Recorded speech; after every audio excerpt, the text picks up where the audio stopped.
अर्थ को तो समझेंगे ही और साथ में पाएंगे जिंदगी से जुड़े कई सवालों के जवाब। एक छोटे से शहर में रहते हैं पंडित जी, जो न तो पंडिताई करते हैं न किसी पंडित के घर पैदा हुए हैं, लेकिन फिर भी पूरा शहर और तो इंटरनेट की बदौलत जाने कहां के लोग उन्हें पंडित जी के नाम से ही जानते हैं। उनका असल नाम तो ब्रजभूषण है।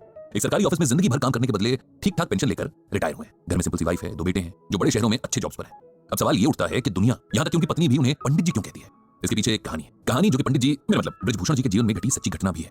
बात उस दौर की है जब हमारे देश में कंप्यूटर रेवोल्यूशन शुरू ही हुआ था। तमाम बड़े सरकारी ऑफिस में कंप्यूटर लगाए जा रहे थे और एम्प्लॉइज को उन्हें चलाना सिखाने के लिए ट्रेनिंग दी जा रही थी। ब्रजभूषण जी हमेशा से पढ़ने और नई चीजें सीखने के बड़े शौकीन थे। उन्होंने न सिर्फ लिटरेचर बल्कि रिलीजियस किताबें भी बड़ी इंटरेस्ट से पढ़ी थी। बल्कि उनकी पत्नी के शब्दों में कहें तो रामायण और गीता तो वो घोट कर पी गए थे। अक्सर घर और ऑफिस की महफिलों में बहुत सुंदर शब्दों में रामचरितमानस की चौपाइयां और गीता के श्लोकों की बड़ी सिंपल और इजी एक्सप्लेनेशन देते थे। अब जब कंप्यूटर सीखने की बारी आई तो उन्होंने इसमें भी बड़े इंटरेस्ट के साथ पार्टिसिपेट किया, जबकि उनके साथ के बाकी लोग जाने क्यों बड़े बेमन से कतराते हुए ट्रेनिंग में हिस्सा ले रहे थे। उन्हें ट्रेनिंग देने वाली टीम कहीं बाहर से आई थी। 4 जवान लड़के जो शायद अभी पढ़ाई पूरी करके निकले थे, इन्हें सिखा रहे थे। इस टीम में एक लड़का था जो बहुत कूल और काम नेचर का था। बड़े पेशेंस से इन लोगों को सिखाता था और कभी भी बेवकूफी भरे सवालों पर गुस्सा नहीं होता था। इस लड़के का नाम संदीप था। ब्रजभूषण जी को संदीप बहुत पसंद था। इधर कुछ दिनों से ब्रजभूषण जी देख रहे थे कि संदीप कुछ शांत सा रहने लगा था। उसके चेहरे पर हमेशा रहने वाली मुस्कान जैसे डिम सी पड़ गई थी। अक्सर कहीं खोया सा रहता और एक अजीब सी सैडनेस उसकी आंखों में बनी रहती। अब ब्रजभूषण जी एक्सपीरियंस आदमी थे, जानते थे कि अगर इस एज में डिप्रेशन ने पकड़ लिया तो जिंदगी खराब कर देगा। इसीलिए उन्होंने संदीप से बात करने की सोची और एक दिन उसे डिनर पर घर बुलाया। संदीप आया और खाना खाने के बाद पंडित जी उसे साथ लेकर वॉक पर निकल गए। फिर बातों में उसकी परेशानी का कारण पूछा, जिसे पहले तो वो टालता रहा, लेकिन फिर उसने अपनी परेशानी का रीजन बता ही दिया। दरअसल पिछले 5 सालों से संदीप किसी बड़े कंपेटिटिव एग्जाम की तैयारी कर रहा था और लगातार मेहनत के बाद भी तीसरी बार उसे फेलियर ही मिली थी, जिसने उसकी हिम्मत पूरी तरीके से तोड़ दी थी। उसे लगने लगा था कि उसकी जिंदगी के 5 साल बस यूं ही वेस्ट हो गए और अब उसका कोई फ्यूचर नहीं होगा। इतनी मेहनत के बाद मिले फेलियर ने उसे चौथे और आखिरी मौके के लिए भी मायूस कर दिया था। वो अब आगे एग्जाम्स की तैयारी नहीं करना चाह रहा था और कहीं ना कहीं अपनी फेलियर के लिए खुद को ही गिल्टी मान रहा था, यानी दोषी ठहरा रहा था कि शायद उसकी मेहनत में ही कहीं कमी रह गई थी। ये सब सुनकर ब्रजभूषण जी ने तुरंत संदीप को श्रीमद् भागवत गीता का ये श्लोक सुनाया। कर्मण्येवाधिकारस्ते मा फलेषु कदाचन मां कर्मफल हेतुर्भुर्मा ते संगोस्त्व कर्मणि। जानते हो संदीप, इसका मतलब क्या है, मीनिंग क्या है? ये श्लोक भगवत गीता के दूसरे चैप्टर का 47वां श्लोक है। जब अर्जुन रणभूमि पर अपने सगे संबंधी, अपने गुरु, भाई और दोस्तों को देखकर युद्ध छोड़ देना चाहते हैं, तब भगवान उसे गीता का उपदेश देते हैं। और गीता का ये श्लोक तो संपूर्ण गीता की समरी जैसा ही है। इसका अर्थ अगर समझ लें तो जीवन की सारी परेशानियां दूर हो जाए। संदीप ने पूछा कि आखिर क्या है इस श्लोक का अर्थ और इसमें ऐसा क्या है जो आप इसे हर परेशानी का सलूशन बता रहे हैं?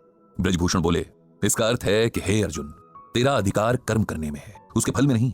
तू कर्म के फल के प्रति आसक्त ना हो या कर्म न करने के प्रति प्रेरित ना हो। सिंपल वर्ड्स में कहें तो हम में से हर कोई कुछ भी करने से पहले उस काम के रिजल्ट के बारे में सोचता है। जैसे बच्चे पढ़ाई शुरू करने से पहले फर्स्ट आने की विश करते हैं। बिजनेसमैन दिन की शुरुआत में ही शाम तक मटेरियल पूरी तरीके से यूज हो जाने की विश करता है। इंजीनियर नक्शा बनाने से पहले ही कोई मास्टरपीस बनाने की ख्वाहिश रखता है। हाउसवाइफ सब्जी काटने से पहले ही सोचती है कि आज का खाना खाकर तो उसका परिवार उसकी तारीफ करेगा। हर कोई अपने हर काम से अच्छे फल की उम्मीद करता है, जबकि हमारे हाथ में सिर्फ और सिर्फ अपना काम करना है। उसका रिजल्ट क्या मिलेगा, कैसा मिलेगा, कैसे मिलेगा, इस पर ना तो हमारा कोई कंट्रोल है और ना ही राइट। ये सुनकर संदीप बोला, अगर हम रिजल्ट की इच्छा ही नहीं रखेंगे तो उस काम के लिए मोटिवेशन क्या रह जाएगा? ऐसे तो हम कोई भी काम बस टाइम पास के लिए करेंगे। नहीं, ब्रजभूषण जी बोले, नहीं, इसका ये मतलब नहीं कि हम अपने काम में इंटरेस्ट ना लें या अपने एफर्ट्स में कमी करें। इसका मतलब यह है कि हम ये समझ लें कि हमारे कंट्रोल में सिर्फ हमारा काम है। उदाहरण के लिए एक बच्चे का काम पूरे साल भर अच्छे से पढ़ाई करना है, लेकिन परीक्षा का रिजल्ट और भी कई बातों पर डिपेंड करता है, जैसे कई बार कॉपी चेक करने वाले के मूड पर भी। ऐसे में यदि नंबर उस बच्चे की एक्सपेक्टेशन से कम आ जाते हैं तो उसे ना तो अपनी एबिलिटी पर शक करना है, ना ही आगे मेहनत करने में कोताही करनी है। हमें हर हाल में अपना बेस्ट देना है। उसके बाद क्या होता है ये ईश्वर पर छोड़ देना है। किसान जब खेत में बीज बोता है, रात रात जागकर फसल को पानी देता है, तब वो अपना काम कर रहा है। लेकिन अगर सूखा पड़ जाए या उसकी फसल को कोई बीमारी लग जाए, तब किसान को अपने आप को इसकी वजह नहीं समझना चाहिए, क्योंकि ये बात उसके कंट्रोल में नहीं थी। जीवन में बहुत कुछ ऐसा है जिस पर हमारा कोई वश नहीं है, लेकिन खुद पर और अपने कर्म पर हमारा पूरा वश है। इसीलिए उसमें कमी नहीं रहनी चाहिए। जब हम इस बात को समझ लेंगे तो जीवन की छोटी बड़ी बातों में हौसला नहीं हारेंगे, खुद पर विश्वास रखेंगे और हमेशा अपना सर्वश्रेष्ठ देने के लिए तैयार रहेंगे।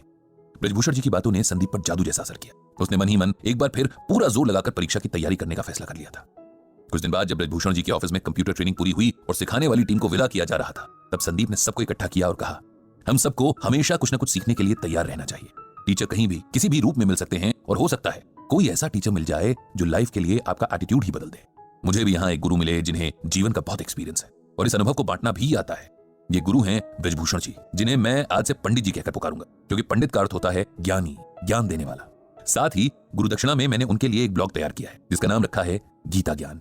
इस ब्लॉग से पंडित जी गीता के जरिए लोगों को उनकी परेशानियों में राह दिखा सकते हैं, उन्हें उम्मीद देकर नए ढंग से जीना सिखा सकते हैं। इस तरह उस दिन से ब्रजभूषण जी का नाम पंडित जी पड़ गया और उनका गीता ज्ञान ब्लॉग एक जरिया बन गया जहां लोग अपनी परेशानियां पंडित जी को लिखकर गीता के जरिए उनका सोल्यूशन पा सकते थे। और ये गीता ज्ञान आप सुन रहे हैं कुकू एफएम पर।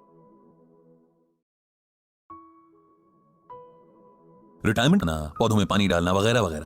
लेकिन पंडित जी का हाल कुछ उल्टा ही था।